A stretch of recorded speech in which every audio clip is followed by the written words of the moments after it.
No, Craig, the boardroom where we always record our stuff at. Not that's the break room.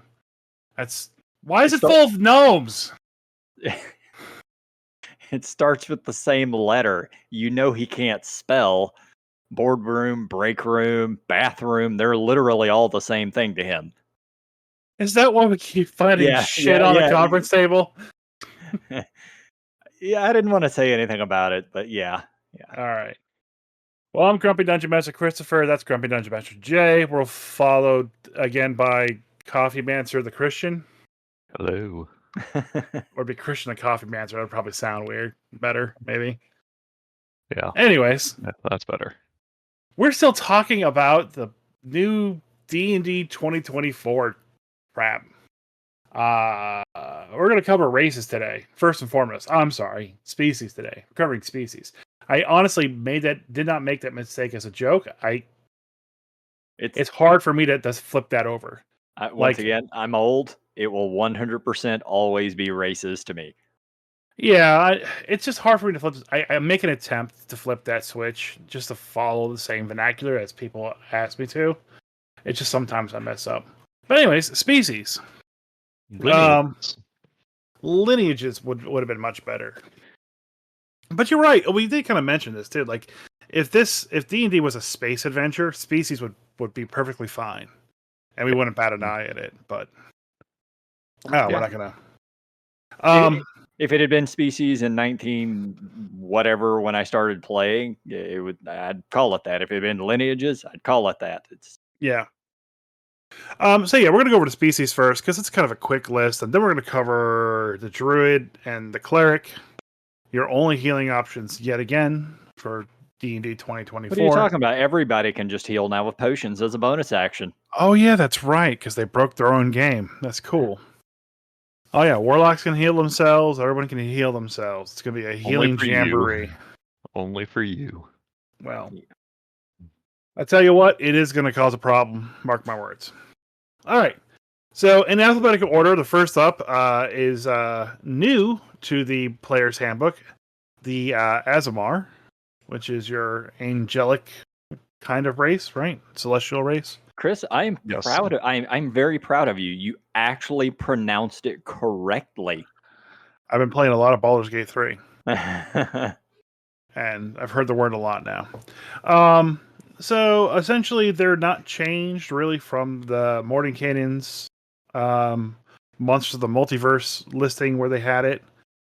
They get Celestial Revelation, which lets you select an option each time you transform. All Celestial Revelation forms deal extra damage once per turn on an attack. Sorry. And also they have Inner Radiance, which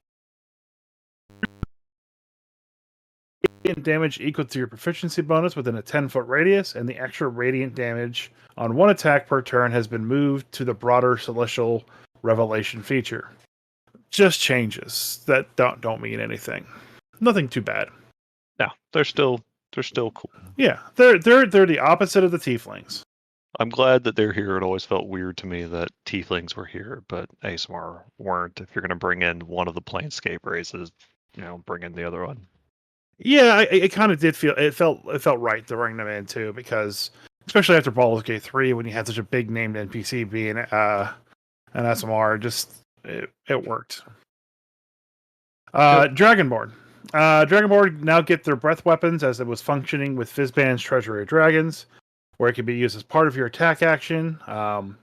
It scales basically equal to your proficiency bonus, has uses equal to your proficiency bonus, and it can either be a 15-foot cone or a 30-foot line, which is really good because it always felt shitty, but I think Fizban's fixed it, made it usable for everybody. Yeah, it was pretty terrible before. I always felt bad when people used it. I usually it was okay at first level, and beyond first level it was terrible.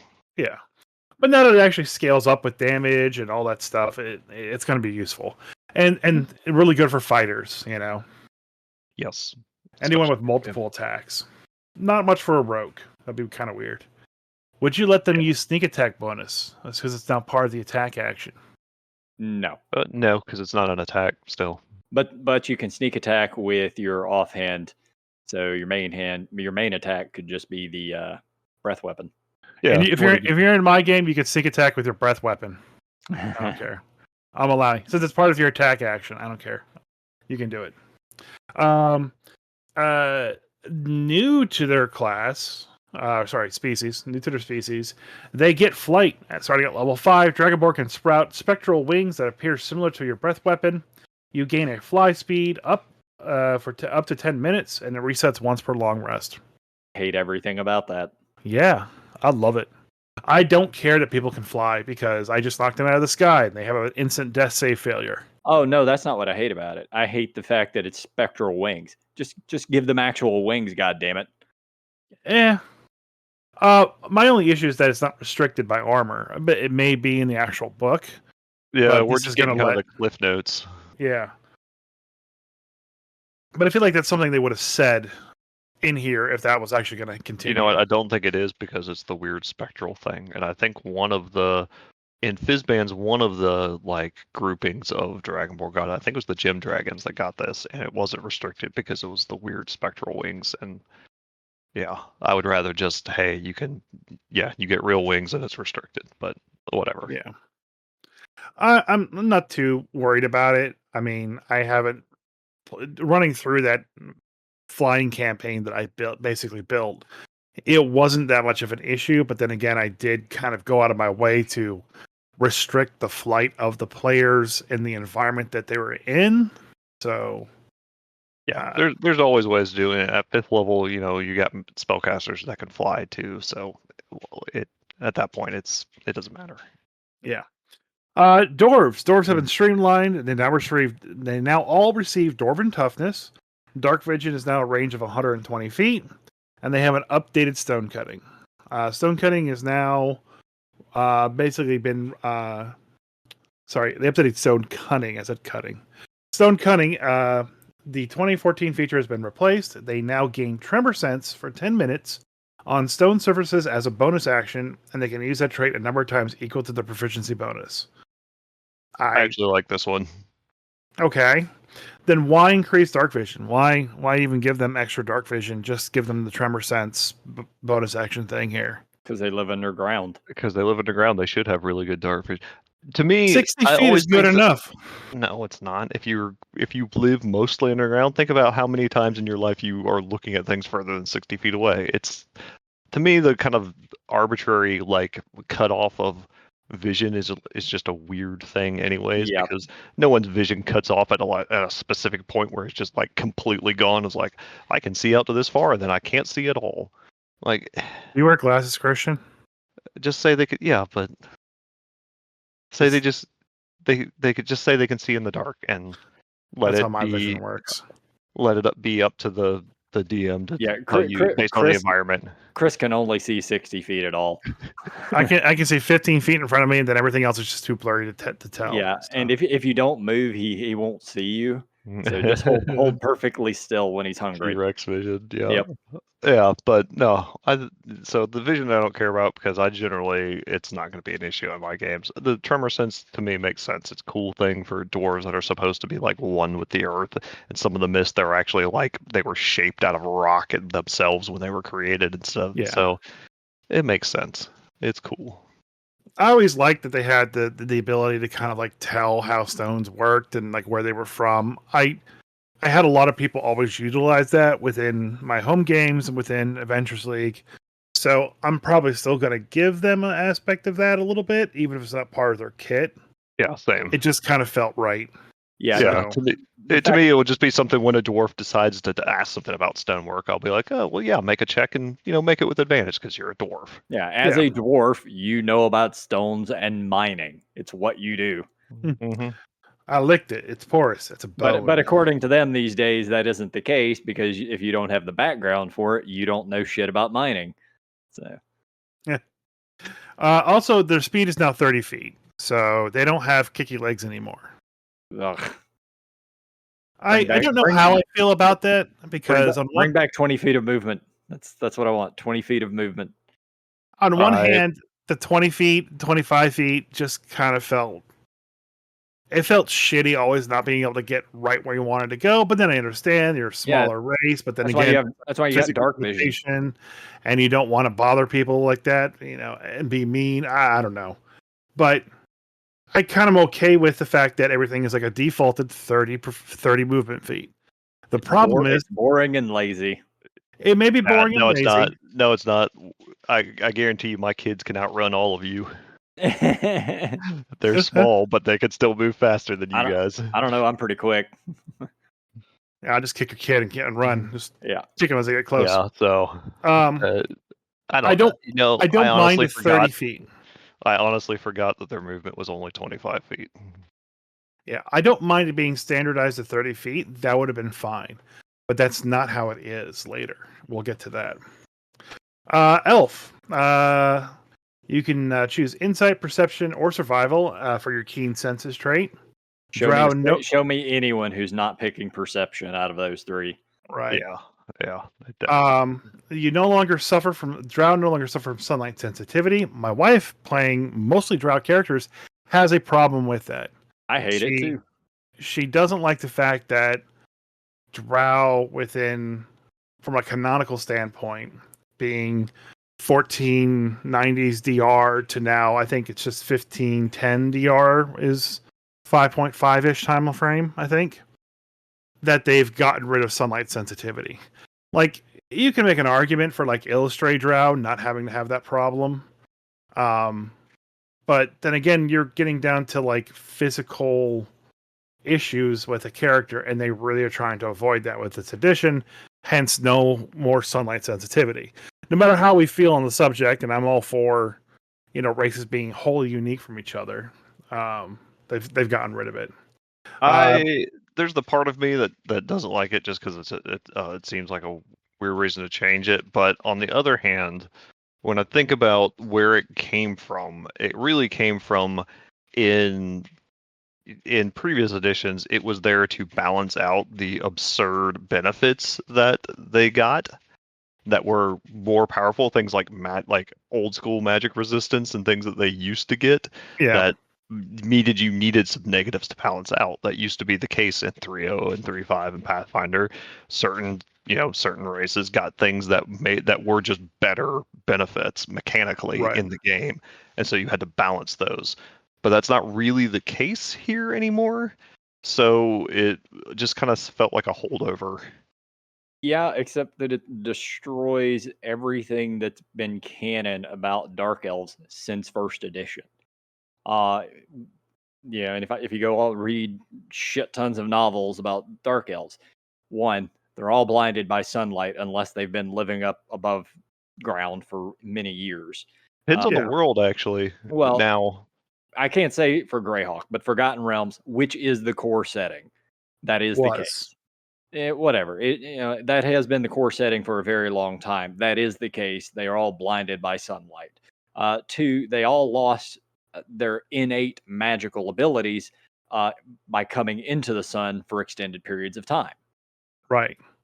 But that doesn't happen anymore. Not their magical abilities. They lost some of their items. I said, their innate magical abilities they did lose. Their magic items started deteriorating in the sunlight. There was Dritz Duerden still uses his weird magic. Well, he did. He lost his levitation ability. Yeah, that's because there was tiers of actual abilities in 3.5. You got all kinds of you got dispel magic and levitate and that stuff. Yep.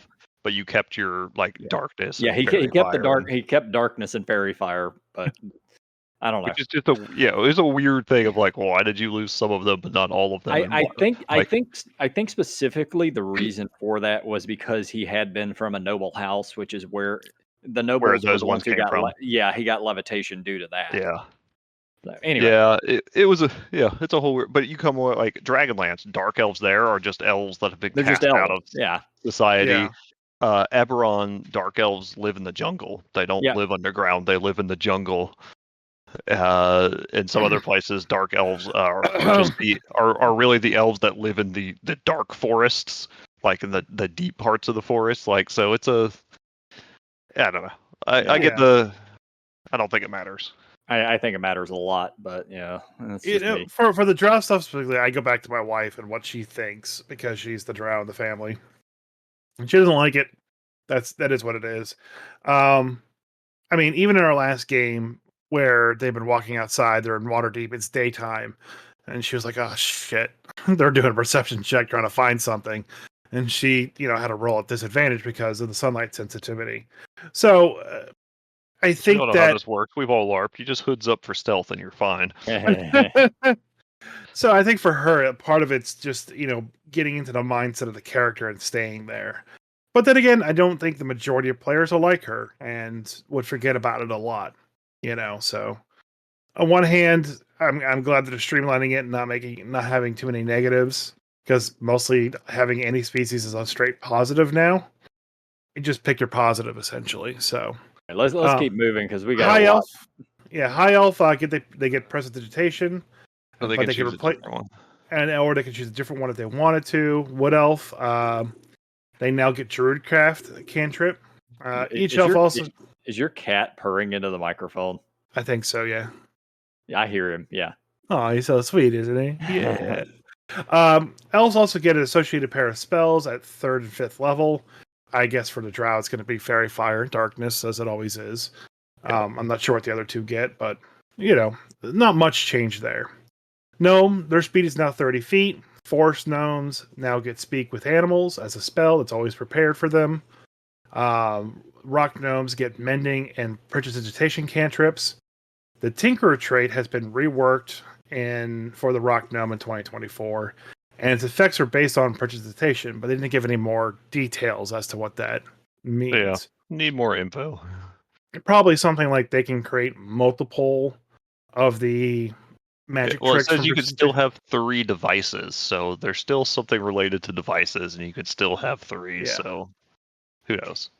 So here's my big one: the Goliath. I knew you'd have issue with whatever this one was. It's not that I have issue. I just go ahead. It's not an issue. Okay. So, anyways, their speed is now 35 feet.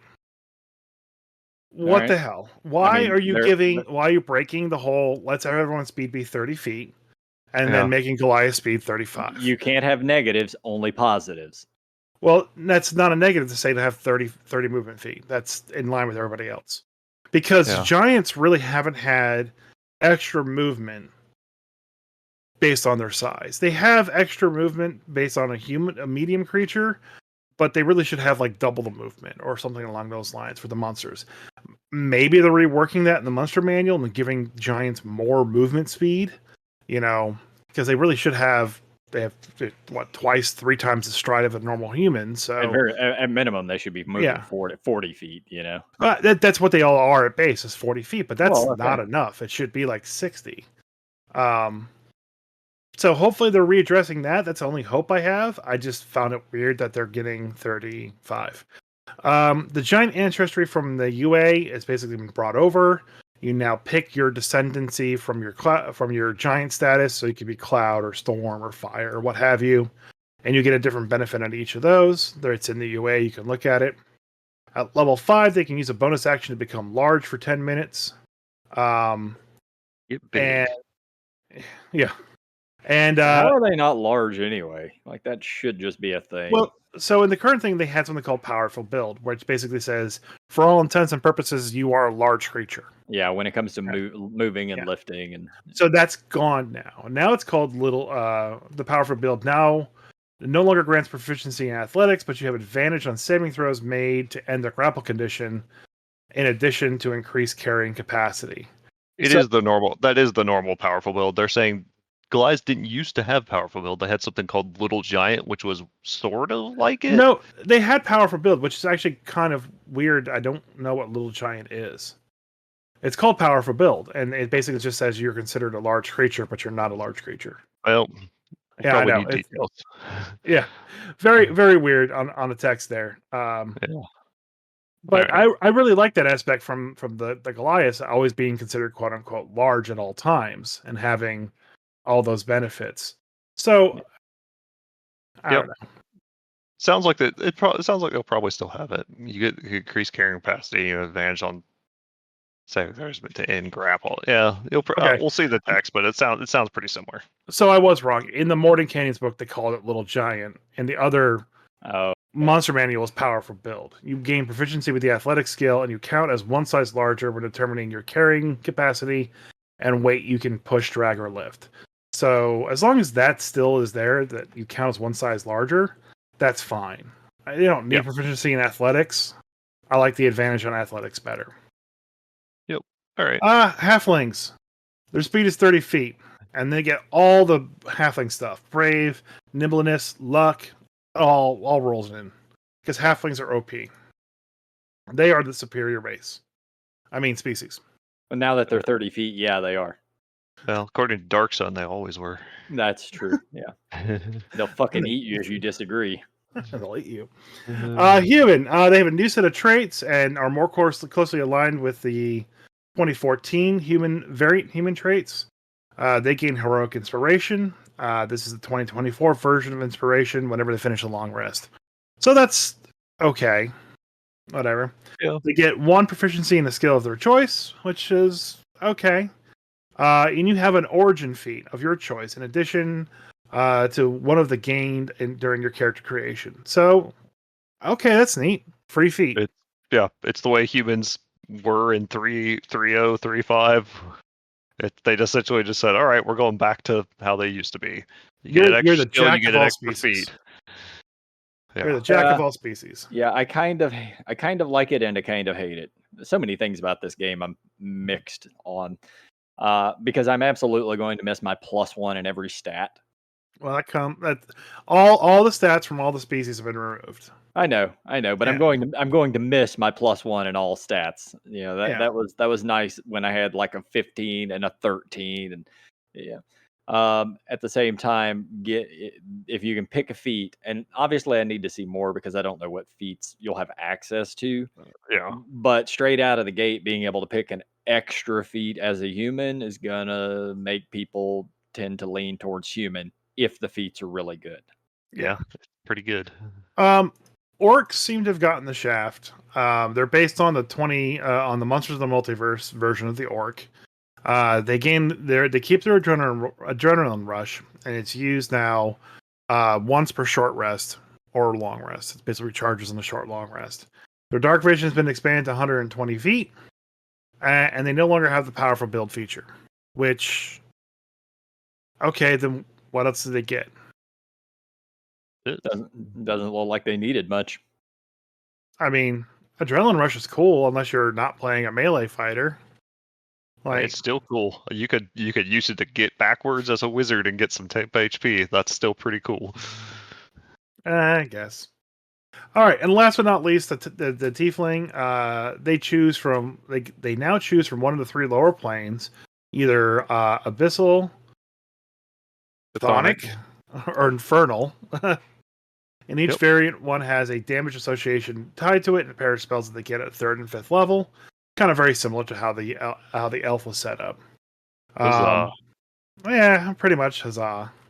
I like this. It's going back towards their roots. Why don't they get flight? Why don't they get demonic wings that pop out and sprout around and do stuff? They never had wings. I would be annoyed if they had wings. One of the variants of the tieflings in the current I hated it. Yep. Nope. Didn't happen in 2nd edition. They shouldn't have it. Didn't happen in 2nd. Well, tieflings, I don't think we're in 2nd. Maybe as monsters. They were. As monsters. Nope. They were player races in Planescape. Oh, yeah. Okay, that's fair. That's where they debuted. That's where they came out, and they came out as a new playable race you could choose with the Planescape book. Fair enough. You know Planescape better than I, so. And they were very popular, which is why they made it to the mainstream. Yeah, I never saw them till 3rd edition. I've bitched enough about tieflings over the years with the changes from 3rd to 5th. So yeah, and that's pretty much all they kind of outlined. They went into a little bit more specifics on a few of those, but nothing really crazy. They did mention that they've redone all the artwork for all the species. They have a really cool piece of artwork with a bunch of tieflings gambling around a table, which honestly is my favorite piece of art I've seen so far with this 2024 edition. because pretty much you can kind of like pick out your friend group and you can assign who that is, every single person there around that table from your friend group. I definitely like the butler tiefling there. That looks like he is up to no good. Yeah. Who's casting the mage hand that's holding the cards? I think that's the one in blue. The bluish one, the girl. Yeah. I kind also of squirrely appreciate one. that it's holding her cards so she can drink her coffee. No, That I mean she also has a python sitting in her lap, and she Oh. looks oddly like Jenny D. So I like the python too. I also like snakes, so I'm all about that. So that one's Kristian. I'm the big broody stone looking one. as far as characters, About to stab somebody. Characters I would play, I would be the green one. Although why the fuck a tiefling is green is beyond me. They were always able to be almost any color. And I had always heard it like it ranged, but it was generally in the red to orange to purple spectrums. Nope. And see, the thing about these tieflings is you look at them; their horns kind of match their skin color in a lot of ways. Which, when you go back to the D&D movie and that druid who was a tiefling, who did not look at all like a tiefling. I know they gave her a tail and she had horns, but she looked more like a satyr than she did a tiefling. Like, if they would have done a little bit more and kind of kept it like looking like how these tieflings look, I think it would have worked a lot better. But anyways, that's my segment for the show. The species. I think they're good. I think they're all going to be functional. I'm glad it didn't go crazy. I still miss like the shardlings from 4th edition and a few others that are random species, but we always got the monster book that can come out and bring a few others in. I do like that they said that they're going to provide some guidance in the book on how to bring in ones from other books, previous books, and how to adjust them. So that sounds good. Yeah, you just go, nope, it's only 2024 table. You can't play that here. But I want to play a cat. No more tabaxis. Oh, we can only hope. We can only hope. More tabaxis. They're gone forever. If only. All right. What's next? Cleric or druid? Well, since you read them, cleric or druid? I've got cleric pulled up, so I think we go there. Let's do cleric then. Cleric it is. So first, I'm not going to do the whole thing, but I'll start us off. The first thing is divine order. At first level, select one of the two roles. You can either select protector or thaumaturge. Protector gives you proficiency in martial weapons and heavy armor, and thaumaturge, you gain an extra cantrip and you add your wisdom modifier to intelligence, arcana, or religion checks. While this is a good change, and I like that change, that is literally just stolen directly from Pathfinder 2nd edition. It's also actually mostly what most of the domains used to give you at first level when you were choosing them at first level. Almost every one of them was either martial weapons in heavy armor, or a bonus cantrip of some sort and a skill. Yeah. So they're just kind of, since they took away, they're moving all the subclasses to the 3rd level, they're essentially just giving you that choice here in the base cleric of, well, which one do you want? Yeah, I've been having a lot of issues with the fact that they're basically insisting you start at 3rd level. They're not insisting you start at 3rd level. They're just saying if you want to, you can do that. That's where you start getting all the cool stuff. So. All right. Channel divinity. What do we get here? Channel divinity. You get divine spark. Let's see. Divine spark. This is I'm just reading straight for verbatim because I haven't read through all this stuff in a few weeks. This is actually a twofer. As a magic action, you can focus divine energy towards a creature you can see within 30 feet of yourself. Then you can choose to heal or harm them. You roll a d8, add your wisdom modifier, and if you're choosing to heal, they recover that number in hit points, and it scales up as you go up in levels. But you can also force them to make a con save and deal damage, either in your choice of radiant or necrotic. I don't know about that one. I like it. It's a return to 3rd edition when you used to be able to just channel energy at people. I didn't really like it in 3rd edition though.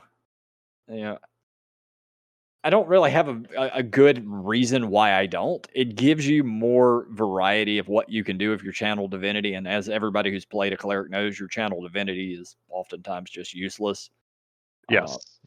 Yeah, So that's why. Because if you're not fighting undead, well, okay, we'll turn undead as useless. And then depending on what subclass you have, your channel may or may not be any good in that. Here's kind of my problem with it. This will work for most clerics, but say I'm just playing a heal cleric. It still provides me with the option to just hit something with necrotic damage. And while that might be against my character's ethos, I still have the ability to do it. Temptation is always there. And I understand necrotic damage is not necessarily evil or bad, but it doesn't necessarily. It's not going to fit every cleric to even have that ability. I don't mind having the option because, like you say, if you want to play that type, you don't have to use it. You just never use that. But for the clerics that want to do that, like the clerics I play, that are like, I only channel negative energy. Sorry, guys. Yeah. And I know Chris is going to hate this too, but it's also effectively giving you more healing. Which means more healing means longer fights. I will be willing to bet most clerics are not going to use that for healing. They're going to be like, sweet, I can deal some damage.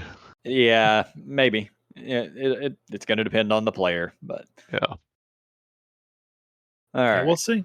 Yeah, we'll see. We'll come back to the subclasses like we normally have been, but there's only 4 of them now, like every other one, and I hate that with a freaking passion. But life domain, light domain, trickery domain, and war domain. I don't like any of those. I would never play any of those. And if that was my only 4 options, I'm not going to play a cleric at all. I like light domain. That's always been fun, and I like the new trickery. It's actually maybe fun. But it's better than it used to be. Yeah, I will miss my. I liked my Tempest domain. Yes, Tempest was my jam. I'm sure that they're going to put out a lot of extra books, a lot of extra subclasses. They kind of felt that's what they. Yeah. Now more than ever built the game out to do specifically that. That's a smart thing. They needed to be doing. Yeah, they mentioned it was, I think, in this video where they mentioned that they're going to release guidance under the clerics of how to convert old domains because they know that they cut down a lot, so they're going to have a section in there that tells you what to do with an older domain to bring it up to snuff. And B, they did mention that they are looking in the way they built the classes into future releases and to subclasses that are going to come out down the road. Yeah, we've talked about it before. Like, one of the stupidest things they ever did was not releasing subclasses in nearly every book. Yes. The books that have sold the best are generally the ones that had subclasses in them. Yes. So if they start doing that, 2 books a year that have subclasses in them, that's just money they're printing right there. Money. It's a gas. Yep. So, moving on, level 5, you get Seer Undead, which is, it replaces Destroy Undead, where you would instead just automatically destroy certain low CR undead that failed your save. Now it just does damage, which will still be enough to probably destroy some of those low CR ones, but it means it's actually effective on even higher CR undead. Yeah. Once again, double-minded on that. It's probably a good change. I assume it still is like a radius effect, or okay. It's just an upgrade to turn undead. It's instead of destroying it, you just now deal a bunch of radiant damage. Yeah, for me, it's more of it's always sort of been in the ethos of, as long as I've been around playing D&D and playing clerics, the ethos was that you might or might not turn the undead, with that ability, not do damage, but that was always the risk. So yeah, but once again, probably a good change. Level 7 is Blessed Strikes, and this is essentially taking the place of, at level 6, almost every single cleric domain got one of 2 things: Potent Cantrip or Divine Strike. And this basically gives you that option here. You can deal either an additional 1d8 radiant or necrotic damage when you hit with an attack roll, or you can choose potent spellcasting and add your wisdom modifier to your cleric cantrips. So same thing, just in the base class now. So you have to choose one of those. Yes. Like if clerics don't get 2 attacks around, nobody's ever going to take divine strike. Maybe like a war domain cleric will. I don't know. Yeah. But otherwise, it's going to be 100%, potent spell casting. So. Most likely, but I don't know. I'd probably still take divine strike. That's just the way I play, though. Yeah. Level 10, divine intervention. Instead of this weird thing where you rolled like a D100 and tried to roll under your cleric level and percentile, and then you had to negotiate with your DM about what happened, which was always a weird thing. Now it just says you can cast any cleric spell of level 5 or lower that doesn't require a reaction, and you can cast it without spending components or a spell slot. I always liked abilities that cause roleplay to happen, and not so much like trying to negotiate things to, bribe a DM, but like the way I like to handle the warlock class is like I don't like people starting off as a warlock unless they got a really good story for it. I like them starting off as a class and then being like, well, you're about to die. Levistus would like to give you some power to not die, but you have to do something for him. And that may just be a me thing, but I've really enjoyed that kind of aspect. Same thing, like, with the divine intervention kind of stuff. Like, have that role play go on. What does the deity then want from you to help you out? Warlocks and clerics are pretty much the same thing, just one is considered good and one's considered bad. Some of the most epic moments in 5e are when a divine intervention works. Yeah. I can't remember the exact time it happened. I think it was in our pirate campaign, and we were in a fight with something fucking nasty, and somebody actually pulled off divine intervention. I don't remember what spell they had. They had the ability basically to cast a very high level spell once in that combat because of it, which completely altered the course of the combat. Yeah. So yeah, I'm really going to miss divine intervention. I'm of two minds because I have seen like us play a long campaign that was over 2 years, and the cleric consistently try to use it and just never able to pull it off, and that feels bad. That sucks. Yeah. You have a feature that you tried to use for 2 years and it never worked. But I agree with Jay. When it happens and when you can pull that off, and there's gonna be something lost there of the cool story moments that can come from that. This is nice in that it's reliable and you can use it and you know what happened. And it'll still be nice to pull out the revivify or whatever out of your back pocket out of nowhere to do something.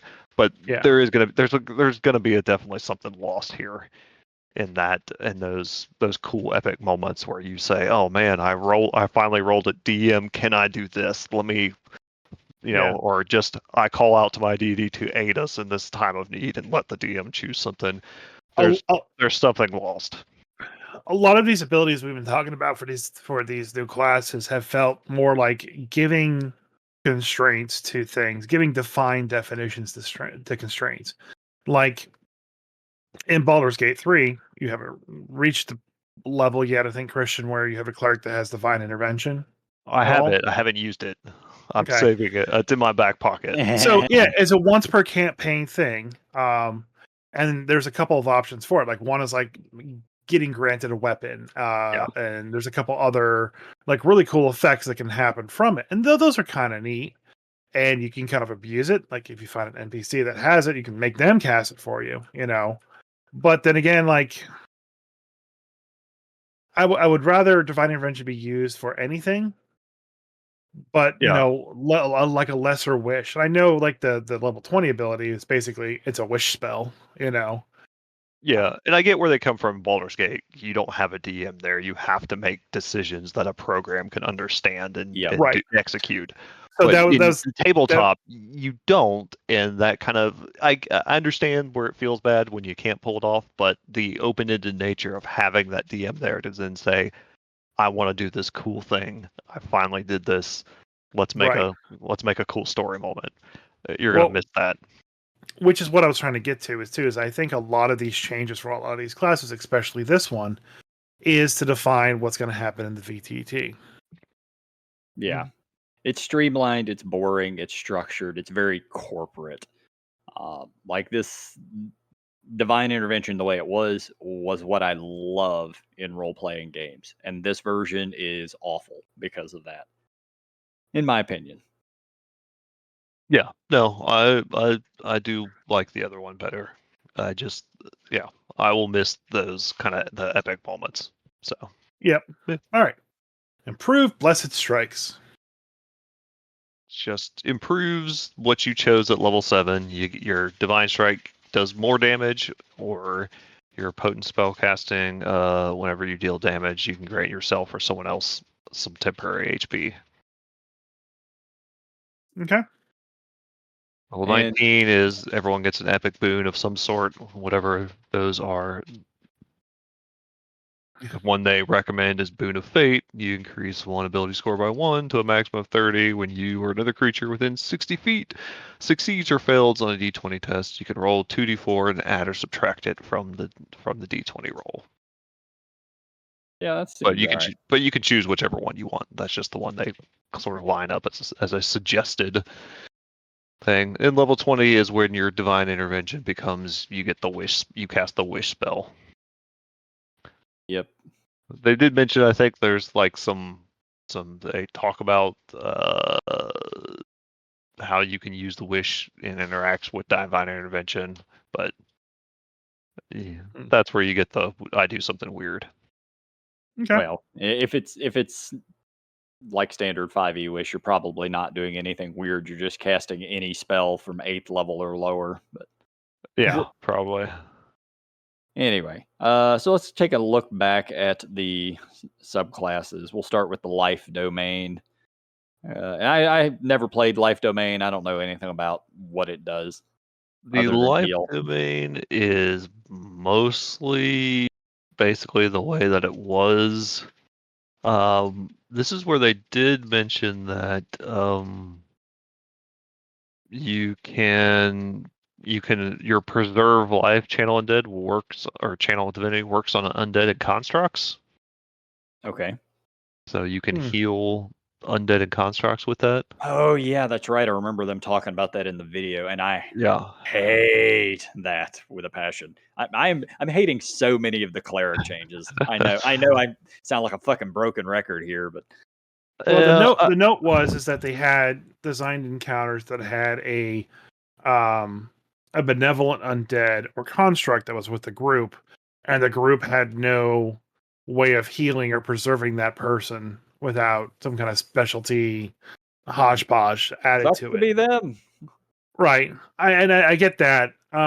So that's why they've added that in. Yeah, I think they're trying to get to around, because I think they are saying ahead they're going to redesign some of these races we've seen, like the Reborn or their auto gnomes or whatever, that can be constructs or stuff, and instead of having to give them this like weird thing in their racial stats that says you can be healed by this and this and this and this spell, they can just go, okay, well, this stuff works on you.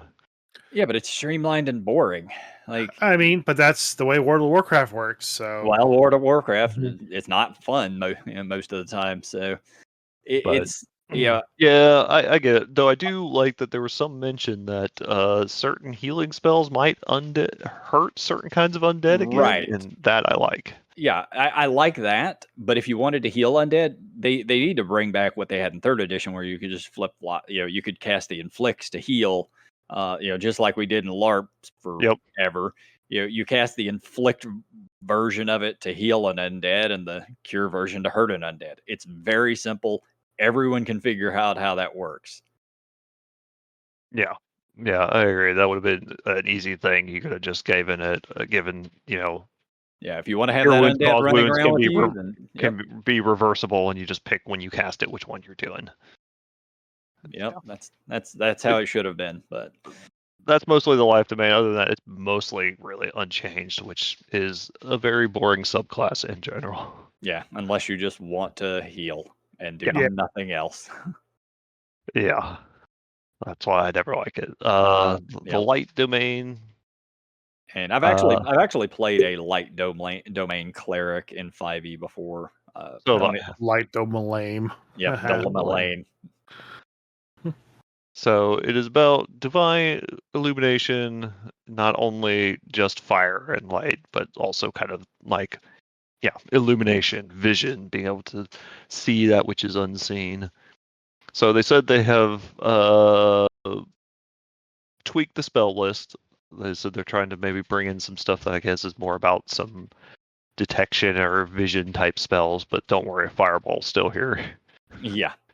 Which gotta is have, the gotta have important thing. fireball. Yeah, gotta have fireball as a cleric. It's very important. Yes. They warding flare at level 3 is just combined to have the both versions of it. And that one, in the old one, it was at level 3 you could protect yourself, and at level 6 you could use it on other people. Now it's just you can use it on yourself or other people right Yep. at the gate. So now not only can you get shield protected by your fighter, your rogue can take your damage for you, and your cleric can give you warding flare. And the bard throws the silvery barbs out there, so nobody will ever take damage. Yeah, I think they said everybody gets silvery barbs at least once a day now. Yeah. Every race gets it. It's a feat on your first critical per day. God silvery barbs it from you. Yep. Trickery domain. There is a lot of changes. I'll let you go over them because I don't know what most of them were. Yeah. So trickery domain. They did make a bunch of changes here. Got some good updates. They mentioned they update the spell list. Though they aren't specific on what exactly they updated in the spell list. They Blessing of the Trickster, their kind of stealth thing. Now you can use on yourself. For some reason, the Trickery Cleric could only give you that blessing on someone else. It was weird thing. Yeah, it was weird that you couldn't be like, you're supposed to be the sneaky cleric and you couldn't use it on yourself to be sneaky.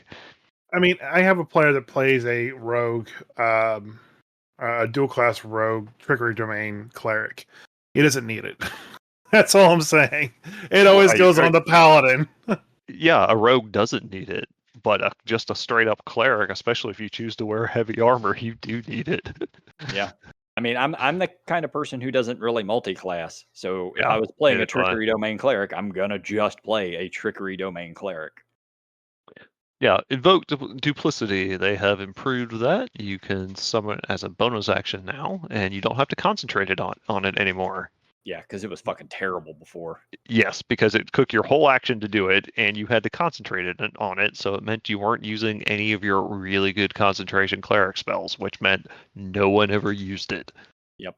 Yeah, because that's literally what clerics do, is everything is a concentration spell. Yes. So, so that's better now, because and at level 17, it doesn't create multiple duplicates now, but your duplicate now assists you and your allies, and when it vanishes, you can heal somebody next to it. Also, brand new features between level 3. I think this is the upgrade of it. It lets you teleport to swap places with your illusion whenever you create it. Okay, I like that part of it. I'm not a fan of when it disappears, you get to heal somebody. Yeah, I know you're a cleric, but it just doesn't make sense. It's an illusion, people. It's also weird that it happened. That is the benefit at level 17, which seems like it's not going to matter because it's not very much healing. Yeah, so, it's a number of hit points equal to your cleric level, so you get 17 hit points. You get 17 hit points. Woo. Yeah. Yeah. War domain. Guided strike. Yeah. Guided strike. Right out of the gate, you can use your guided strike to benefit yourself or other people. So that big +10 to attack rolls. Use it on yourself or give it to an ally. Okay. War priest. You can now you can choose to make an unarmed strike if you want to, not just a weapon strike. And you regain the uses of your War Priest thing whenever you finish a short or long rest. And War Priest was the thing that allowed you to, when you attack, you can make another attack as a bonus action. Yeah. So you can still do the attack as a bonus action with that? Yes. Yep. Okay. And now it recharges on a short or long rest instead of just a long rest, so you can do it more. Oh, okay. So you could only do it like once? You could use it before. You could use it a number of times equal to your Wisdom modifier every long rest. Oh, that's so weird. Like now if you're a War Domain Cleric, why aren't you just able to attack twice? Yeah, I feel like they could have easily just given you extra attack here, and that would have been fine. Yeah, that would have just made sense. But all right, whatever. So they mention here War God's Blessing is I think a channel divinity.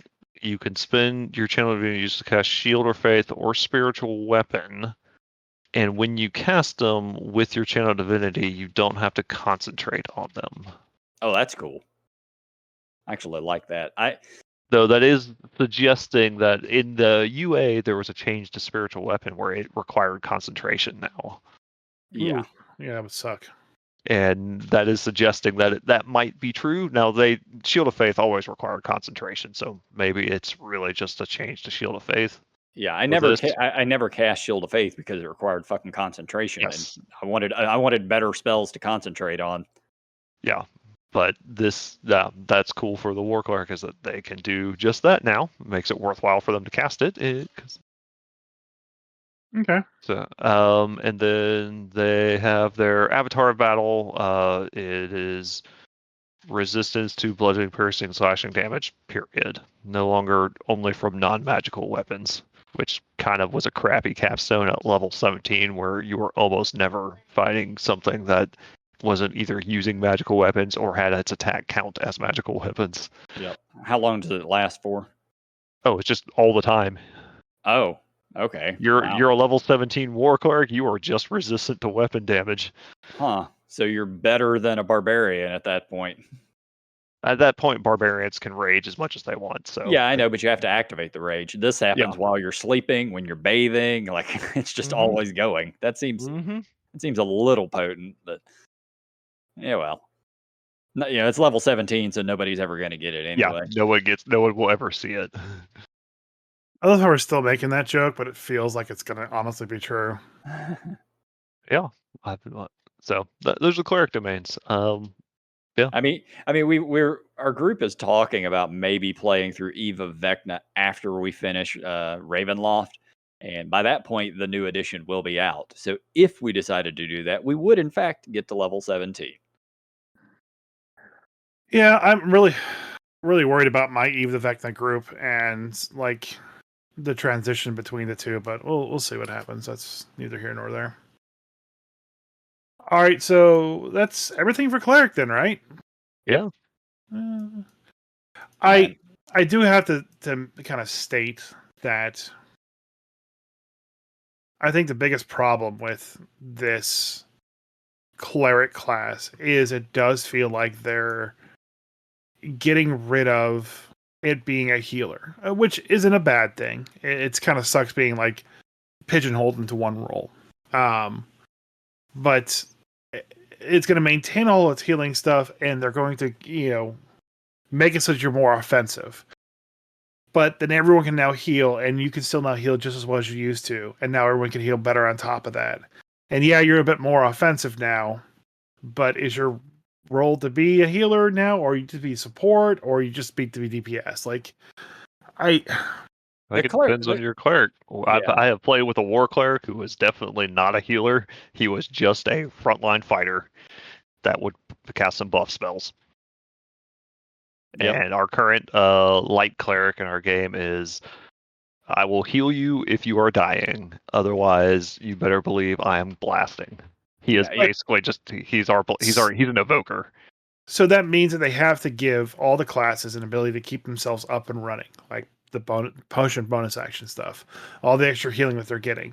And one of the main complaints, again, from the reason why they swapped it from 4th back to what it was, is they felt like players had too much sustain at all times. And now it just feels like they're going back to that, like it was the right idea all along. We'll see. We'll see. Like I said, I am going to run a new edition Planescape game once the PHB comes out and I get a chance to get my hands on it and read through it.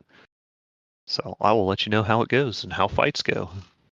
Yeah, it's a difficult line that you have when it comes to healing in a game, because as they've almost certainly seen with 5e, the design of it it led clerics to not heal, and it just led them to healing word. You're on the ground, here's you some hit points. Otherwise, you're not getting any healing. And that alone is almost certainly going to make it where they want to design a version where everybody can sort of heal themselves so that clerics can just keep doing what the fucking clerics are doing. I don't know that's the right way to go, because then you have somebody who does play a healing cleric and it throws the whole balance of that off. So it's very difficult to balance healing. Yes. Yeah, in almost any game system, anywhere. Yep. All right. Let's swap over to the other healing class, or not healing class, or healing class? I don't know. Druid! Man, you have not played with my druids. Yeah, most of my druids don't heal either. They wouldn't know what a healing spell was if someone like threw a scroll in their face. Sorry, I can't heal. Yeah, sorry, I can't heal. I'm a gorilla right now punching people. Mm-hmm. We're all about to die. You need to save us. Huh? Yeah, nope. So first level, guess what they get? The exact same thing that clerics get. Yeah. Where you can choose armor and martial weapons, or you can get some more spells. I think more cantrips. I don't actually have a proper write up here in front of me. All I have is these bullet points that Wapel sent me. It's the same thing. They give you can choose to be warden, which gives you armor and weapons, or you get magician, which I kind of like the name of magician. It reminds me of like the old like King Arthur tales, where the druids were kind of like the English kind of style druids. Were kind of more like wizards and illusionists, anyways. It just makes me think of people who stand on stage and do magic tricks in front of people. But yeah, so that it's essentially the same thing as cleric, though. One of them is the fighty type, and the other one is the cantrip and know stuff about nature. Yep. All right. Yeah, I don't hate any of that. It's just more, it's what we saw with the cleric. So they didn't really try to do anything different. They're like cleric, druid, same thing. Yeah, same thing. Wild shape has changed. For everyone now, wild shape is a bonus action for all druids. Oh, that's so good! Finally, yeah. They have changed the thing so that druids are not necessarily the best tank in the game now, because when you wild shape, I'll say they do limit the number of forms that you'll learn. Like you have to choose like what kind of animals you know to wild shape into. We talked about that with the UA. I bitched about that incessantly, and I'm not going to do it on here. Yeah, I don't. I have mixed feelings on it. I'll just leave it at that. I have mixed feelings on it. I get where they're coming from, but I don't know if it was needed. Simplifies it for new players. It really sucks for experienced players. You can change it out I think whenever you long rest, you can change out some of your shapes. So like you still got kind of and once you get high level, you're going to know a bunch anyways. So yeah, I just want to be able to flip through the monster manual and say I'm turning into that. Yeah, the nice thing is, I guess for me as a DM, is that you don't just assume the hit points of the creature anymore. Yeah, you get all the stats and analyze, but you're using your own hit points. Plus, you get a little bit of temporary hit points, but not much. Yeah, you get 10 hit points equal to your druid level. So at level at low levels, you're getting almost nothing. You're just using your own HP. It's kind of honestly going to make it suck wild shaping a lot more. I understand it was very kind of busted the way it was, but at the same time, your armor class is probably going to go down with most shapeshifts. So if you're going to shapeshift into a gorilla and then go to try to fight things at level 6 or 7, you're just getting pummeled down. So there's no point in even doing that kind of shape-shifting. You might as well just stick with casting spells and being a spellcaster. Yeah, potentially, and I think at low levels maybe, but a lot of times I guess you can. They're kind of leaning into like wild shape doesn't just have to be a combat thing, because and I think some of the coolest things I've seen with it is where the druids is using it for utility to go spy on the people because they turn into an insect and fly over there, or they they turn into a mouse and people like all the druids that I play with, they do that. They'll turn into a bird, they'll fly over and scout the area. That's pretty common, but at the same time they want to be able to use that to go melee with things. Well, then you're going to choose Circle the Moon, and you're still going to be able to do that, so you'll be fine. Oh, yeah, that's fair. Circle the Moon still gets your you get more beefy, and you'll be all right. Okay. So you get 2 uses. They increase as you gain levels. You regain 1 use when you finish a short rest, and all uses when you finish a long rest. Starting at level 5, you can also use what's called Wild Resurgence, which is you can expend a use of Wild Shape to gain a level 1 spell slot. Okay. That. Yeah, that's fine. At level 20, when you roll initiative and have no use of Wild Shape, you get 1 back. Okay. So they're really doubling down on Wild Shape being your core mechanic no matter what. I mean, it always kind of was for the Druid. It definitely should be, yeah. It should be their thing. That's why I never liked playing Druid. So, you can speak when you're in beast form. You still can't cast spells or anything, but you can talk. So you can be like Merlin when he's fighting that what is it, the Sword of the Stone, when he's fighting the witch, and they're like bantering back and forth at each other as they change shapes. Yeah, Mad Madam Mim. Yes, yeah. That's you now. Now you get to change into something and still yell at your enemies and be like, "Oh, look at." Oh, just getting shit talked by a honey badger the whole time. Yes, or do something weird where you turn into like the dog and they don't know that you're not a normal dog, and then you're just like, "Hey, Joe." Yeah, I love it. I'm okay with that change. So speaking of, did you figure out what the cow was yet? Yes. Yeah. Oh, yeah. Did you kill the cow? No, I snuck him into Baldur's Gate. Yeah, there we go.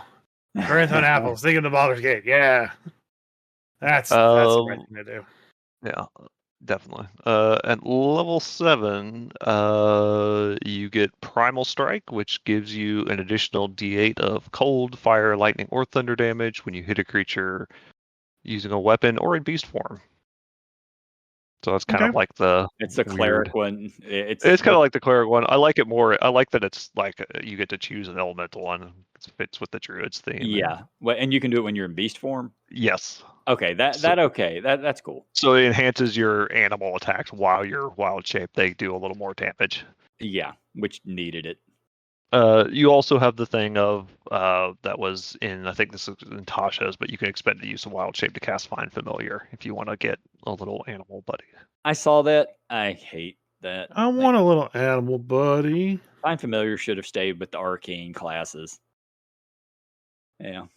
Yeah, but familiar, it could be anything. I know. It could be even a honey badger. Yeah, I wish there was kind of I think they should have a different, like, I get the idea that it makes sense for a druid to have like a animal pet, like even just like not a combat one like a Beastmaster Ranger, but like an owl that sits on your shoulder and hangs out with you. Yeah.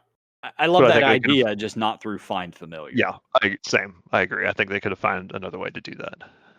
Well, that goes back to our complaint that they keep giving spells as abilities in place of abilities. But that's honestly, that seems to be more of a very D&D specific thing. If that's a style of D&D, then let them just go run for it, and no one else will do it. That seems to be what they have decided in since the outset of 5th edition is that instead of doing abilities, they were doing more things as spells, which I don't love either. I would more I would rather things just stay. Some things stay as abilities and just use spells for spells. But easier to program into video games and Well, VTTs. I was going to say is that to me it doesn't. I don't like it.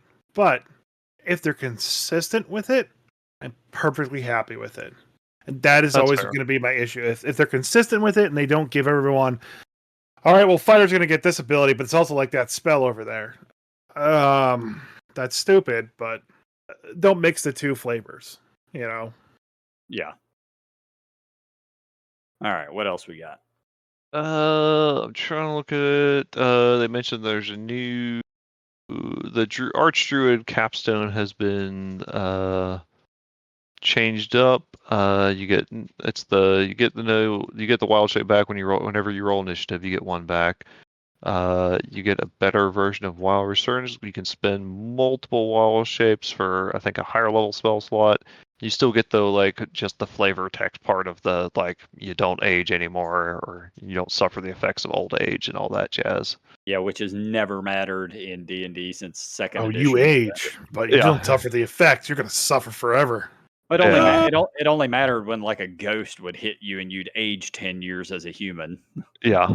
It hasn't mattered for a long time, but it's long been part of the flavor of the druid is you become an archdruid and you just stop aging and you get the Yoda thing. You are one with nature and you just kind of can hang out and decide until you decide you're ready to die.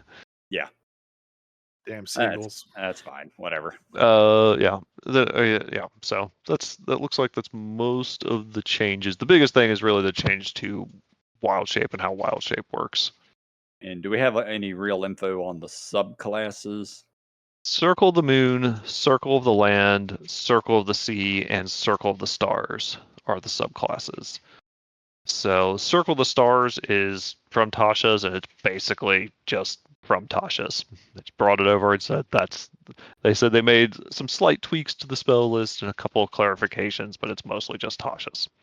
What the hell is Circle of the Sea? I don't even remember that. This is a brand new one, and it came out in the Unearthed Arcana. Let's save it for last. Okay.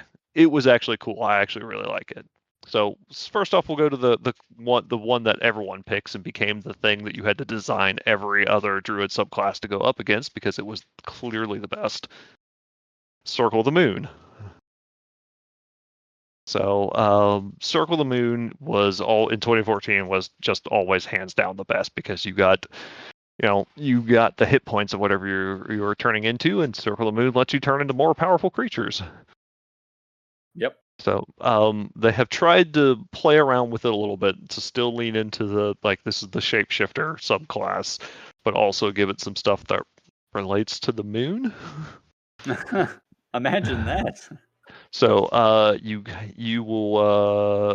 no longer have to use your beast AC when you shapeshift into a beast. You can now choose for your AC to just equal 13 plus your wisdom modifier. Okay. Okay. So that's going to be better than the 15 for a lot of monsters or whatever. So. Yeah.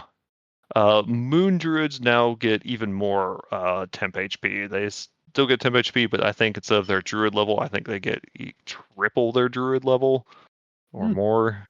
Or okay. So that's a lot. I mean, it's still not a lot, but it's better than it's better than just like your level. Yeah. At 20th level, you get 60 extra freaking hit points. Whoop-de-fucking do, but... Yeah, so... but it's also the nice thing, because you're not... It was also... Because you get your HP and not just whatever beast you are, you don't get knocked out of wild shape by losing the beast thing, so you can stay in wild shape as long as you may choose to want to be in wild shape. Yeah. So, and with the bonus to AC, that's going to make it more comfortable, I think. Yeah. Right out the gate, because you're going to have a better armor class, because they're going to be like, okay, so 13 plus my wisdom, well, I'm a druid, I want high wisdom anyway, so yeah, here we go. Is this a subclass that makes me have to turn into a bear in order to have relations? Yes. Yeah, that's the only way. That's one of the features, is you can only have relations when you're a bear.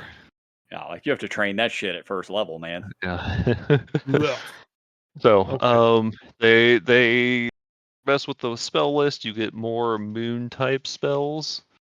That again, there's not a whole lot of details about what they did with the spell list, just that they've messed with all the spell lists. Yeah. They do have something where you get you can imbue your attacks with radiant damage.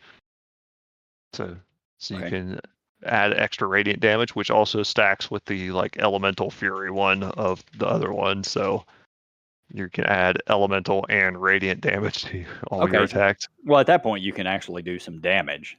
Yes.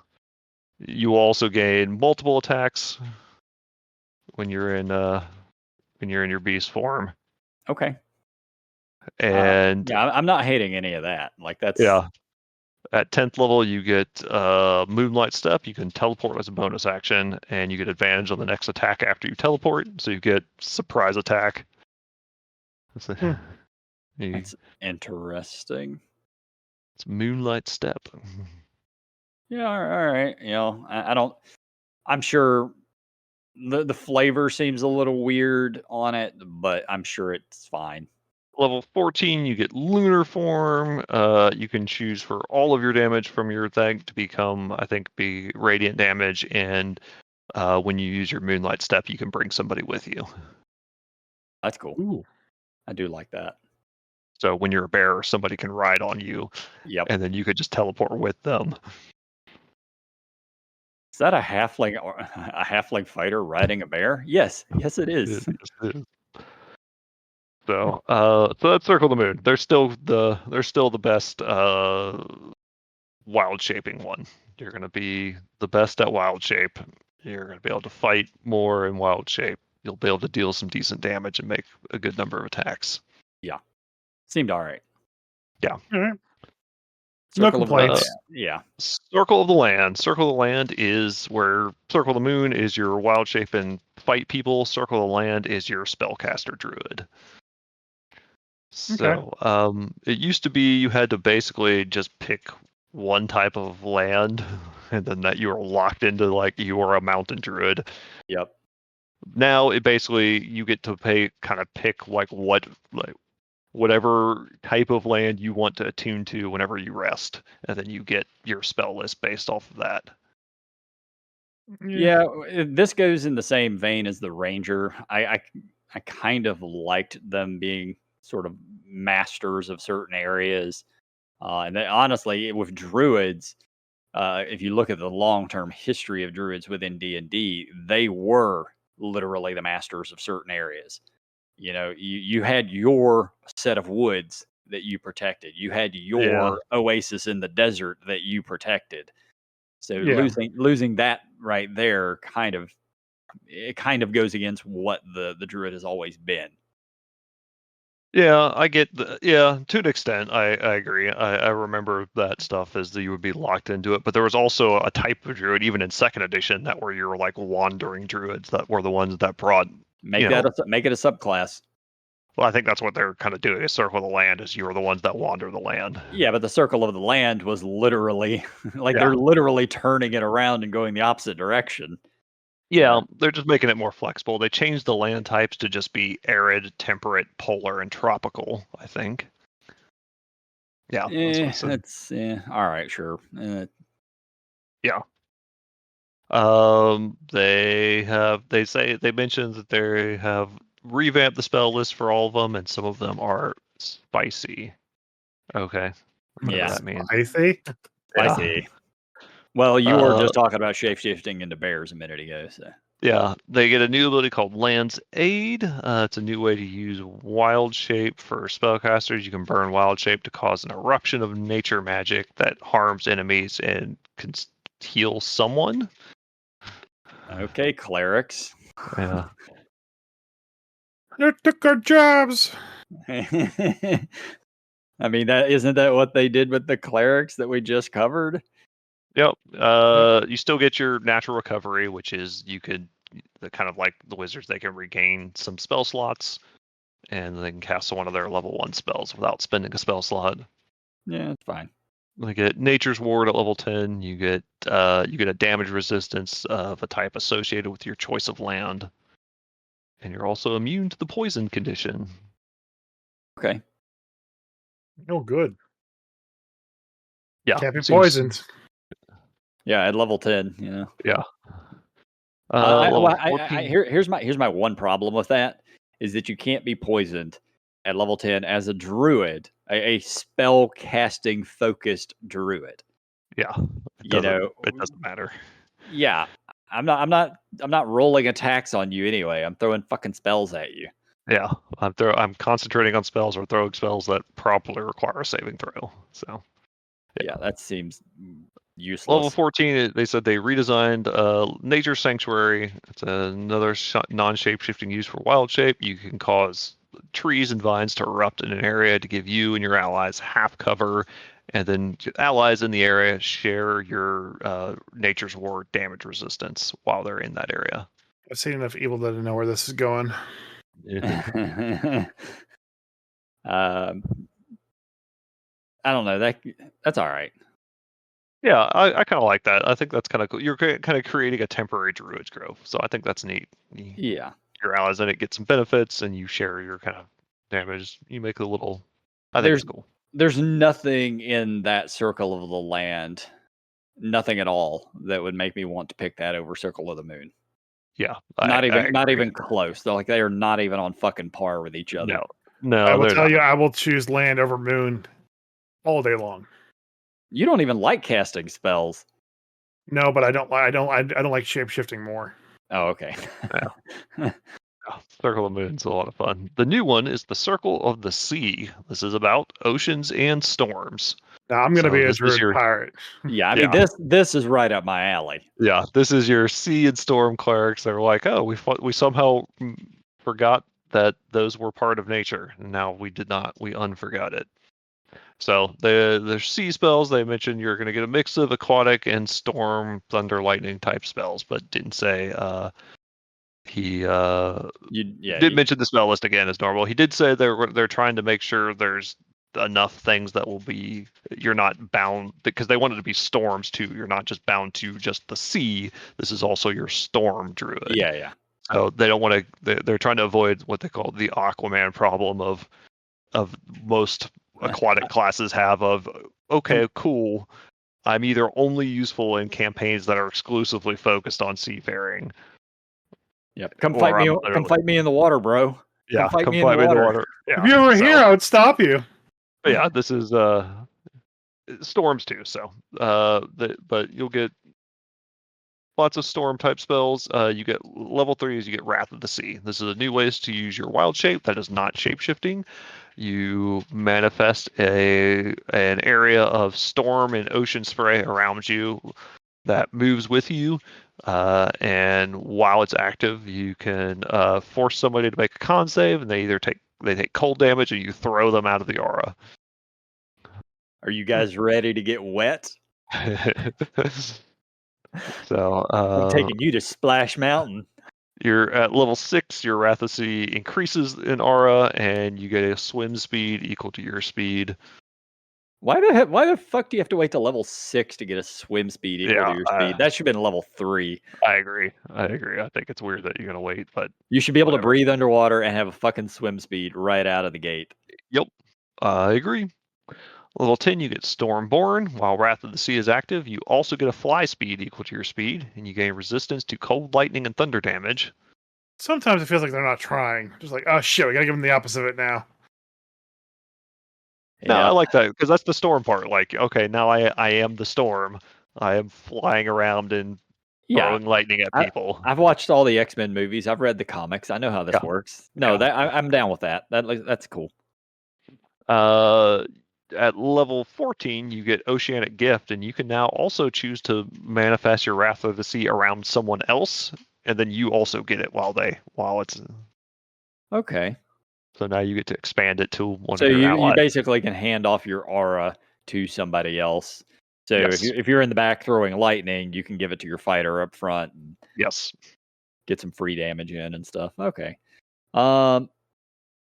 This one is still not nearly as powerful as the Moon Druid, obviously, but the flavors there, I like this one. Yeah, I do too. I would play that.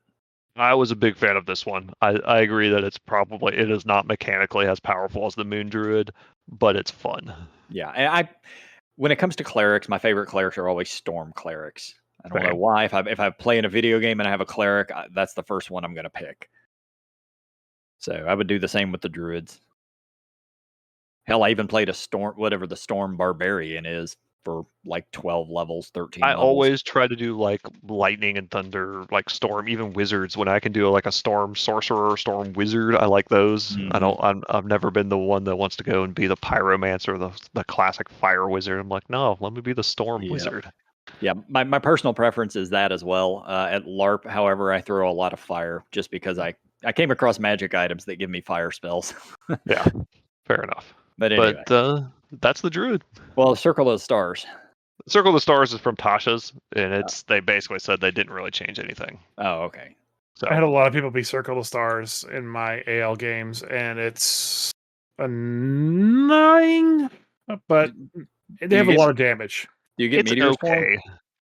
No. You should. It's okay. That's what I think about Circle of the Stars.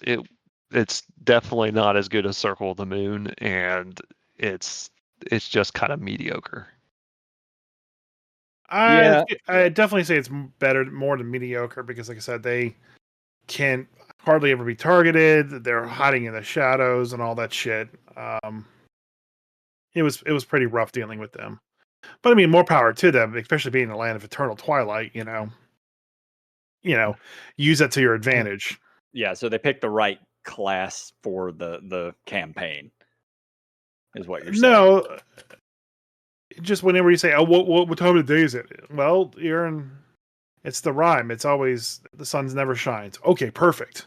So yeah, they picked it doesn't actually matter for them whether or not the sun is shining. I know, but yeah, well. they just light up with a constellation. One of them is an archer, which basically gives them a cantrip attack. The other one is they can enhance a healing whenever they cast a healing spell. They can get a little bit better. And then the dragon, which gives them bonus to skill checks. And it takes your wild shape, but doesn't give you any temporary HP or anything. You just kind of get a weird ability. Yeah, I don't have much to say about the Circle of the Stars. I know I've read it in Tasha's, but I haven't looked at that book in a long time. So I don't know anything about this one. But if they didn't change it, I'm sure it's fine. Yeah, it's okay. So, all right. Well, I think that's it for this week. Next week, maybe Shelly's going to join us so we can talk about the bards and the warlocks. Yeah. On the drow. Next week should be bards, warlocks, and sorcerers to get that over with. And all the charisma classes. All the charisma classes. Yeah, all the charisma classes. That's the perfect. Charisma casters. Yeah. Yeah. Awesome. Do you like charisma? We put your charisma inside charisma, so you have charisma. I got some charisma for your charisma, bro. All right. He got the riz, as the young people say. Oh my god, I hate you. I hate you so much. Bye, Craig.